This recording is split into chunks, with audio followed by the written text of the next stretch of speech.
And let's begin the show by decoding the outcome of the 43rd GST Council meeting. The meeting that took place after a long gap of 8 months with a lot of fresh new faces. Well, good news coming in for late filers. There's finally an amnesty scheme in place.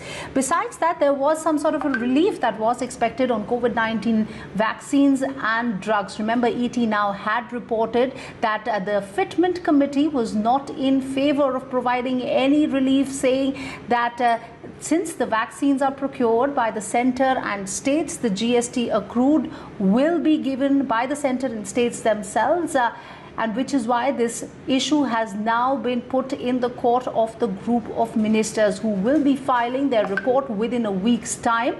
Besides that, additional borrowing will be done of 1.58 lakh crore rupees to make up for the compensation fund shortfall. A special session is also in the works that will be deciding and taking a call on what needs to be done to make up for the compensation kitty shortfall beyond July 2022. We will be discussing that and a lot more with our guests this evening. In fact, joining us on ET now is Pratik Jain, partner PwC, Najib Shah, the former chairman of CBEC and M.S Mani, partner Deloitte India as well. But before we take it up with our guests, listen in to Finance Minister Nirmala Sitharaman.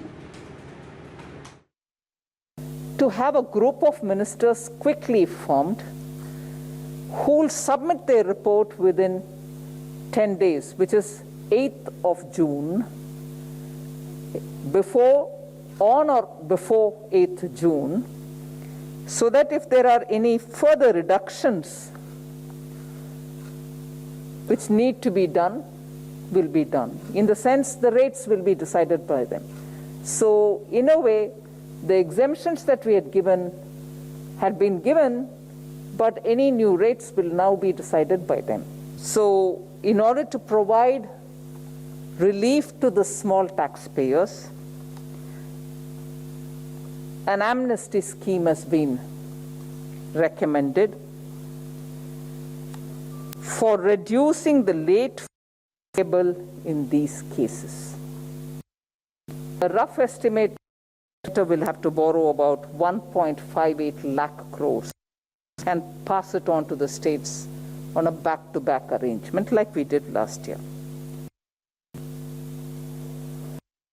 But more importantly, on the compensation cess-related matters, we are in the last of the 5 years of 14% compensation, which is protected revenue-based compensation discussion. Even from last year, there's been worry if there be an opportunity to extend it beyond July 22. So I've assured the members that there will be a special session only to discuss the agenda of how compensation cess will be collected, how long will it be collected, how much will be collected beyond July 20. So there will be a special session. All right, that was Finance Minister Nirmala Sitharaman. But let's take it with our guests. As we told you, Pratik Jain, Mr. Najib Shah, as well as M.S Mani, all joining us today on ET. Now, gentlemen, appreciate you taking your time out and speaking with us today. This is Ruchi Bhatia. Pratik, if I can first come to you. At a time when we were expecting, of course, a wobbly GST collections due to the second wave of COVID-19, of course, state-wise lockdowns coming in, that is going to have an impact on GST collections, on the cess collected as well. The council today has decided to go ahead and borrow 1.58 lakh crore rupees. And this is going to be, and besides that, they're going to come up with a special session as well to decide what needs to be done to decide on the way forward beyond July 2022. How are you looking at what has been announced today, and what kind of shortfall do you expect is going to come as far as the states are concerned? Yes, so look, till now, whatever GST collection numbers we have, that does not reflect the shortfall, because the collections of April have come, which is for transactions in March, and now it will come for May as well. Obviously, it's going to be much lower than March. If I heard the Finance Secretary saying that there is an assumption of 1.15 lakh crore collection every month this fiscal, and it's very clear that at least for the month of April and May, it will be lower, and we'll have to see when the pandemic sort of goes away. That means that 1.58 lakh crore number might need to be increased as we go along, and depending on how the situation comes. It's almost certain now that the period of compensation will also be increased beyond this 5 years, right? Because it's going to expire now, 5 is going to complete soon. So it's going to extend, and I think there's a larger consensus on that. What we'll have to see really is that, whether for how many years do they extend it? What are the products to be covered? Do they extend the coverage as well for cess? Because this is not the ideal time for the businesses to have an increased tax, on their sales, etc. In addition to that, while not connected to this though, there has been a discussion about a special cess by the state of Sikkim, right? If you remember, Kerala had imposed some cess earlier because of the calamity, and there is a proposal for Sikkim, which has been supported by a few states apparently. Not sure whether there has been discussion of extending this cess to other states as well. And purely from a structure point of view, policy point of view, I don't think it's good to have these individual cesses in states, because when GST came in, the understanding was all of this will go away. We'll have to see where it goes, but of course, the cess compensation amount will be much larger than what perhaps is anticipated as well.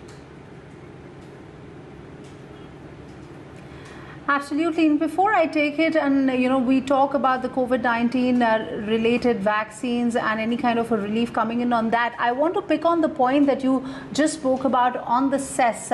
Given the fact that we are going to have a special session that will be discussing the issue of the compensation fund shortfall as well, various states proposing their individual cesses, could that really be a demand dampener of sorts? Mr. Shah, let me take this question to you. At a time when we want to do something to bolster demand, we're seeing individual states perhaps looking at imposing more cesses because they are also crunched during these times.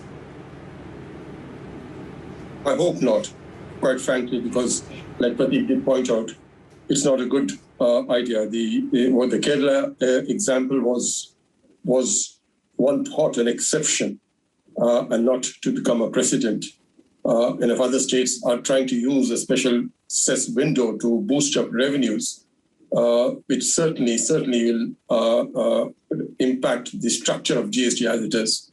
So I hope it doesn't happen. The assurance which the centre has given that for this entire year they will ensure that they will do back-to-back borrowing and pass it on to the states is extremely welcome, because it is always a major bone of contention which is coming in the way of any fruitful discussions on all matters. That is out of the way.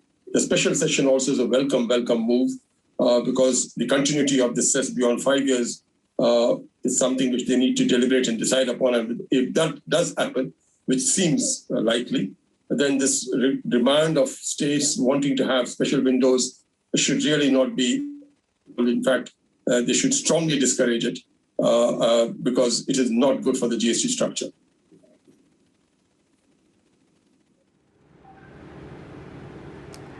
Absolutely. And while, we're talking about GST rates, M.S. Mani, if I can come to you, today the council was supposed to discuss whether any kind of a relief can be provided on GST rates for COVID-19 related drugs as well as vaccines. The Fitment Committee was dead against it, and which is why they said that there is a need to stick with the 5% GST rates on vaccines. The Revenue Secretary says because the states and the centre themselves are procuring the vaccines, and which is why we they are the ones who are paying the GST at the end of the day. Given the fact that we've kick the can further down the road, in about a week's time we will see the group of ministers They will be taking a call on it. Talk to us about what does it really mean in terms of the optics of a 5% GST that is imposed on COVID-19 vaccines, especially at a time when the vaccines are anyway in short supply and the nation is going through such a ravaging crisis. Yeah, I think the first point we need to understand is reducing the rate of GST on any product. It could be vaccines, which are very critical. And we just have one mission, which is vaccinate, vaccinate, vaccinate. We also have a lot of medicines on which there is a need to reduce GST, one of which the FM mentioned today. I think the first and key point to be understood is that exempting a product needs to necessarily involve an exercise looking at the entire value chain. And in today's press conference also, one of the illustrations which was given was, look, you have the same product which goes to a private hospital and which goes to a government hospital. Now, how do you treat that? And how do you ensure that the patient gets the benefit? Because we need to be clear on what is the purpose of the exemption. If the purpose of the exemption is to bring down the prices, yes, we should do it without any further discussion at all. And there are no two ways at this point of time, I'm sure, with anybody in the government, including the Fitment Committee, on whether the prices should come down. But the question is, if we are talking of a vaccine today, for instance, is a vaccine being sold to a consumer at a cost plus GST? Is a consumer paying that price? Answer is no. So in a government hospital, the vaccine is being administered free. In private hospitals, it is being priced on the basis of their procurement cost.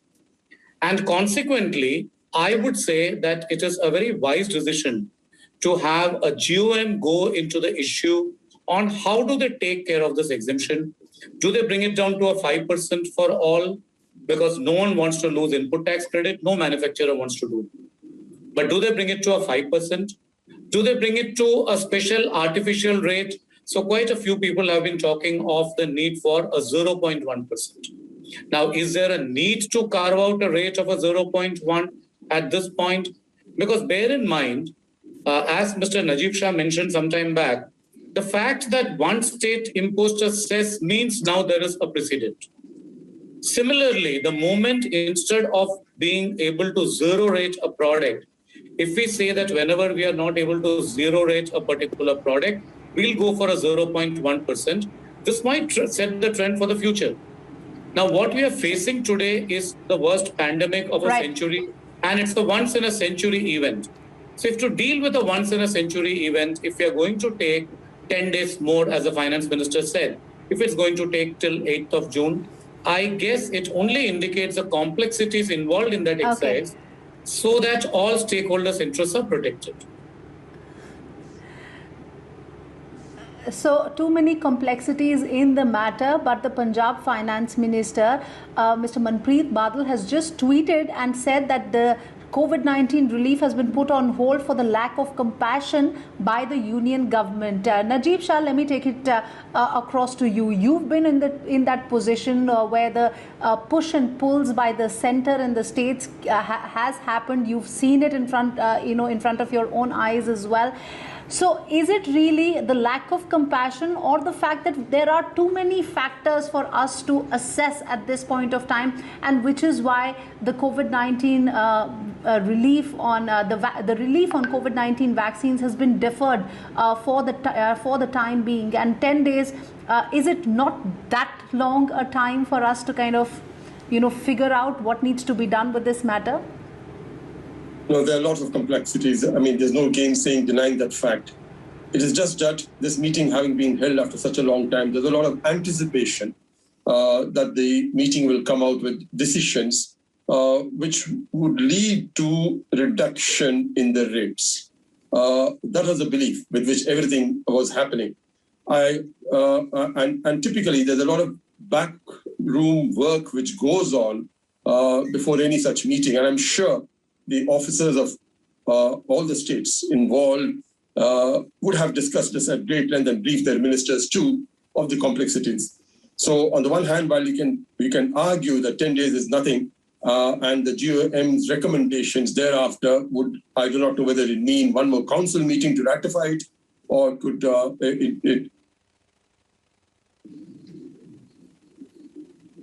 circulation, and then the government accordingly notifies it, or you could argue that it's not too long a time. But the disappointment, if at all, is only because of the anticipation and the build-up leading to this meeting, that there would be, at least for the purpose of optics, some reduction in rates announced today, which has not happened. To that extent, there's a disappointment. But yes, there are lots of pulls and pressures, and it is not an easy decision to take.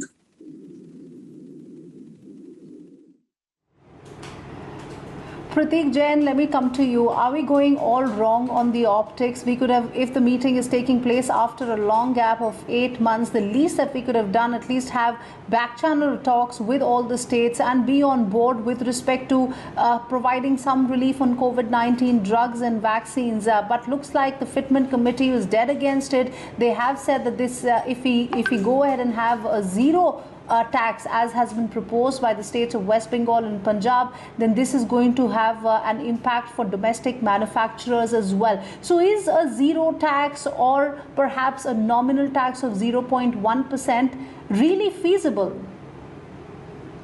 See, everything is feasible, of course, because GST Council is the supreme body. I mean, as Mr. Shah would tell you, anything is feasible. Except for zero rating of vaccines, which means that you don't charge any tax on the output, but also give a refund. That will require a legislative change. But 0.1% was possible. Although I think many would argue that today the problem is not too much with the rate of tax on vaccine. It's about availability of vaccine, right? There is another complication which was explained that it is sold to hospitals. And hospitals administer to the end sort of people like you and me. They don't charge any GST because medical services are outside GST. So if you exempt, tax on vaccine, whether they will pass it on to the consumers or not, that is a question. So it's not an easy decision. What they could do, in addition to what has been discussed, is what Haryana has done recently, that you pay tax and then claim that as a refund, like a subsidy. So Haryana has come up with a scheme. There was, I think, one more state has come, that if you're giving COVID material as part of CSR, etc., then whatever taxes you have paid on that, you can claim it back as a refund. So that was also a possibility.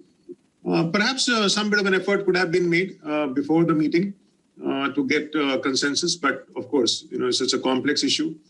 And hopefully in next 1 week, 10 days, they would come to some decision on it. So here's hoping that there's some forward movement on it over the next 10 days, although the central government as well as states are on two different poles here. What we're talking about providing relief for COVID-19 vaccines as well as drugs. Another issue that did come up in today's GST Council meeting was providing an amnesty scheme. M.S. Mani, if I can come to you, an amnesty scheme, a one-time amnesty scheme for late filers. How important is this scheme going to be? We're seeing a lot of people now getting into the goods and services tax regime, but compliance has been a big issue up until now. Do you think this is going to bolster compliance further? I think so, and I think the fact that there is an amnesty scheme in some ways possibly indicates there is a bit of compassion, especially for the smaller and mid-sized businesses. And an amnesty scheme was the need of the hour because very large number of businesses, especially the smaller and mid-sized businesses, have become non-compliant for no fault of theirs. Because if people can't come to work, not everyone in the country is accustomed to work from home, then the returns get delayed. In some cases, the taxes don't get paid. So the amnesty scheme was the need of the hour. And to me, it indicates the fact that people are thinking of how to go about ensuring that people who have inadvertently become non-compliant are treated, fairly. My ask on that would be that there would be certain other businesses as well. This problem of non-compliance would not be restricted to the smaller businesses alone. There would be certain other businesses also which have a very good compliance track record in the past, which may have become non-compliant over the last 1 year or so.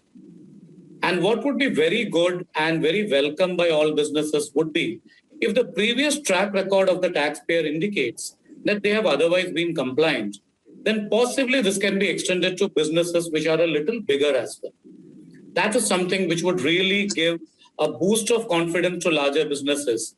This has incidentally already happened by CBDT. So in income tax, we have seen a lot of extensions which have happened.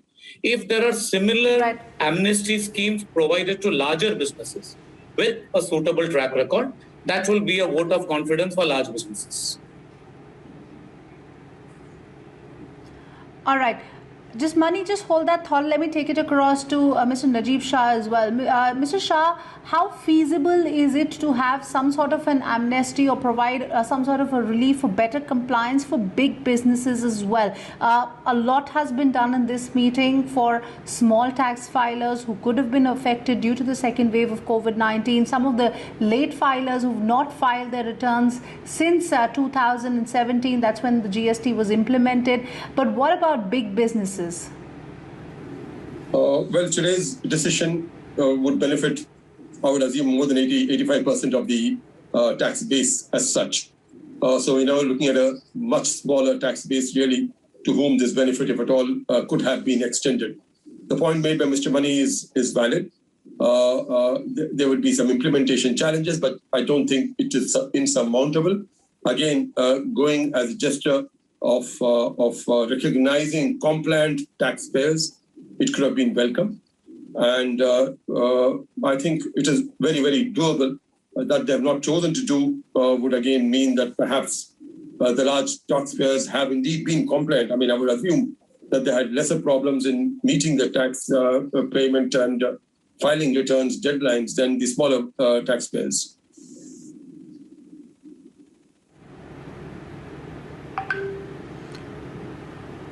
All right. With that, we're completely out of time. Pratik, Mr. Shah, as well as Mani, appreciate you all taking your time out and, of course, speaking with us this evening. That was all that we could pack in on the 43rd GST Council meeting. A lot of decisions have been taken for late filers, an amnesty scheme that has been put in place. But you can expect to hear something more on what the group of ministers decide on COVID-19 relief materials. Is it a lack of compassion, or are there a lot of pulls and pressures that the council has to now mull on providing relief to GST, or relief of GST on COVID-19 vaccines is something that we will have to wait and watch out for.